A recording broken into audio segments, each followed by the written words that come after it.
Hi everyone, Aaron here for Zollotech, and Apple actually values your feedback. And while some of you may say that's kind of funny, I think it's pretty true because of two different things. Now, if you've watched any of my iOS update videos or beta update videos, you'll know that I'm always telling you to report feedback in the Feedback app. But the Feedback app is only on beta software. So in order to report feedback on maybe an idea you have for a new feature, a problem you're having, or just something else, there's a couple ways you can do that on regular public versions of iOS. So I wanted to share with you how you can do that. And Apple usually takes this information and prioritizes it, and based on the amount of feedback they get, they'll work on those problems. So let me show you how to do that. So if we go into Safari, we'll go to Safari and you'll see I'm at a website that says feedbackassistant.apple.com. Now this is one of two ways you can do this.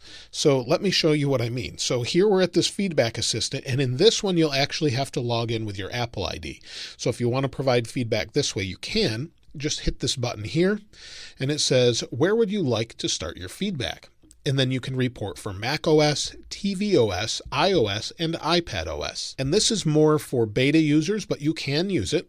Then go to iOS and iPadOS. We'll wait for it to load. And it says, please provide a description title for your feedback. So you want to be very clear in what the problem is. Let me turn this down a little bit.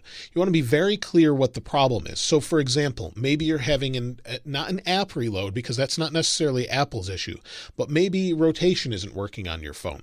You need to say something along the lines of phone rotation not working. So it's very clear. Then you select the problem area. And down here, you'll see a third-party app, accessibility, and it's got everything categorized so that you can pick exactly what it is. Everything from dark mode to, you'll see notifications, photos, you name it, it's in here. Then you can tell them what type of issue you're having. You want to explain it in detail, what's going on. And then you can actually attach a file as well. And that could be a video, that could be anything else. So if you hit the little button, you'll see you can browse your photo library, take a video, a screen capture, and show them exactly what's going on.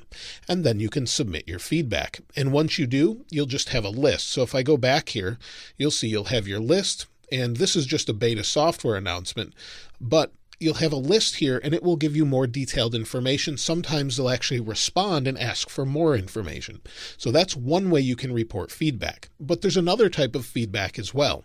So if we go to another tab, and of course I'll link these in the description, this one is apple.com/feedback. And if you go to apple.com/feedback, you can select iPhone or whatever you're reporting feedback on. So if I zoom in here, it's going to ask for some information, your name, your email address, your subject, and then this is where it's a little bit different, your feedback type.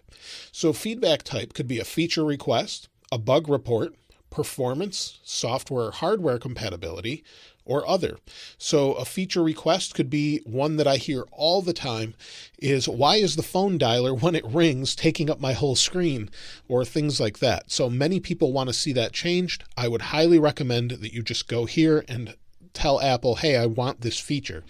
And then also you can do bug reports. So maybe you don't want to go into that other app or log in. You can do this here.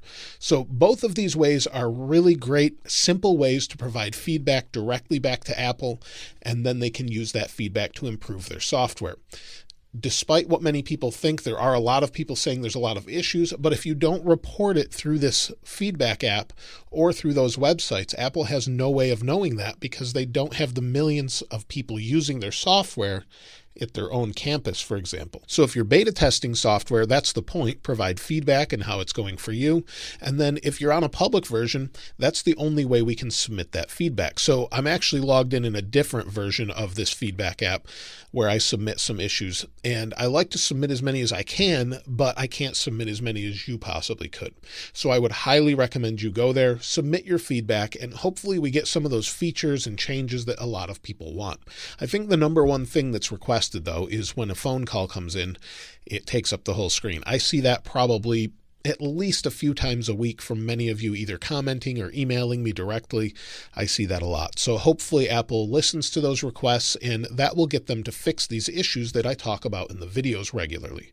So make sure you do that, and hopefully this helps. If you have any other questions or comments, though, let me know in the comments below. Of course, I'll link this wallpaper in the description as I always do. If you haven't subscribed already, though, please subscribe and hit that notification bell if you'd like to see more of these videos as soon as they're released. If you enjoyed the video and you'd like to see more like this, please give it a like, and I'll link some playlists as well. As always, thanks for watching.